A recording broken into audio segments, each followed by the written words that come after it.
There's a strange silence that falls over Indian homes when the word inheritance is mentioned. It's not about money alone, it's about identity, belonging, and equality within the family. I've seen families torn apart, not because of greed, but because of confusion. Can my daughter claim equal share in ancestral property? Does my son automatically get everything? What if father wrote no will? These aren't just legal questions, they are questions about fairness, about the invisible lines that decide who is valued and who is forgotten.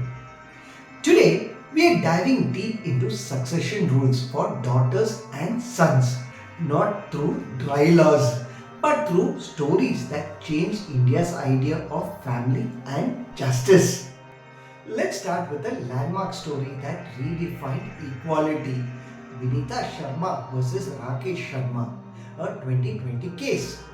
Vineeta's story wasn't just about a property dispute, it was about time. The law had changed in 2005, giving daughters equal rights in ancestral property. But there was a question: does this apply to even if the father has died before 2005? The Supreme Court answered with a powerful yes. Daughters are co-passengers by birth, not by timing. Equality doesn't wait for a date on the calendar. Imagine that years after her father's passing, a daughter finally stood equal to her brothers. The gavel didn't just strike in her favor, it echoed in millions of homes, quietly rewriting family conversations. But let's be honest, law can't heal relationships. I've seen brothers and sisters stop talking for decades over a piece of land that once held their childhood memories. It's tragic how property can divide what love once built. So, here's a practical insight. Before any conflict begins, start documenting your family's assets and intentions clearly. Legal clarity often prevents emotional chaos. The journey towards equal inheritance wasn't easy. For centuries under Hindu law, the family tree, the Hindu undivided family or HUF, grew in one direction through the male line. Daughters were like branches that were cut off when they were married. Then comes the Hindu Succession Amendment Act of 2005, a quiet revolution. It said daughters had the same birthright as sons to ancestral property. Even before 2005, there were sparks of change. In Prakash versus Pulavati, a 2016 case, the court said daughters get equal rights only if their father was alive in 2005. That decision created confusion and heartbreak for many. Families waited for the closure. Some even avoided partition, hoping for a better timing.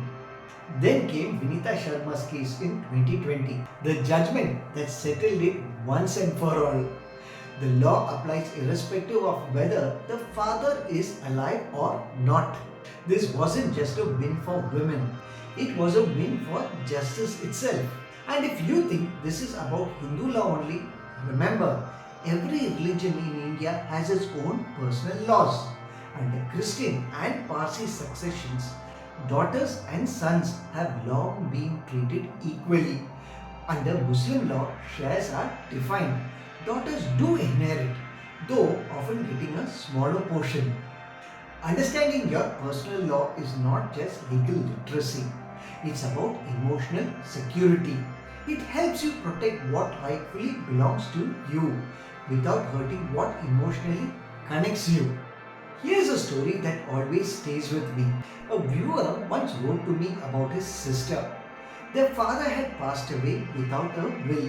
He said, Bhaiya, legally she has a share, but emotionally she says she doesn't want it. That line hit me because that's the real inheritance we don't talk about: guilt. Daughters are taught to feel guilty for asking what is rightfully theirs. Law can open the door. Walking through it takes courage. So, here's something practical.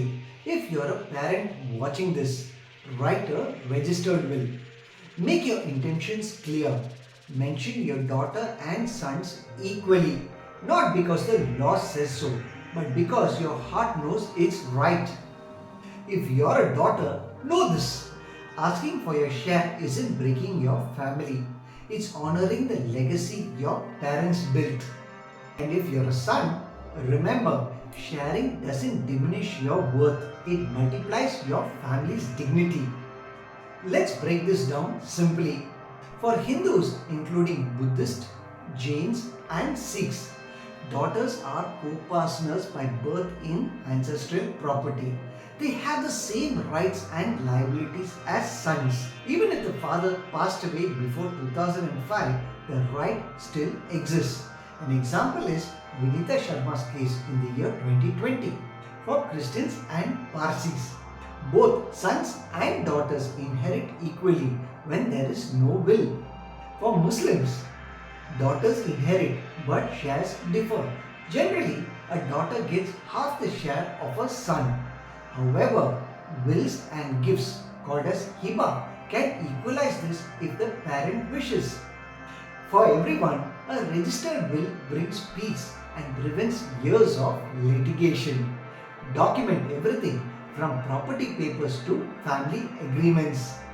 And always talk about inheritance before it becomes a dispute. When we think about it, inheritance isn't just about land or money. It's about the values we leave behind. Do we leave behind fairness or favoritism, clarity or confusion? Maybe that's the real test of a family, not how much wealth it builds, but how justly it shares it.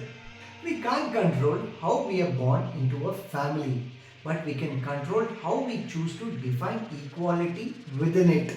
When we talk about succession, we are not just talking about who gets what, we are talking about what we stand for. So, here's my invitation to you. Tonight, just sit with your family. Talk about the future openly.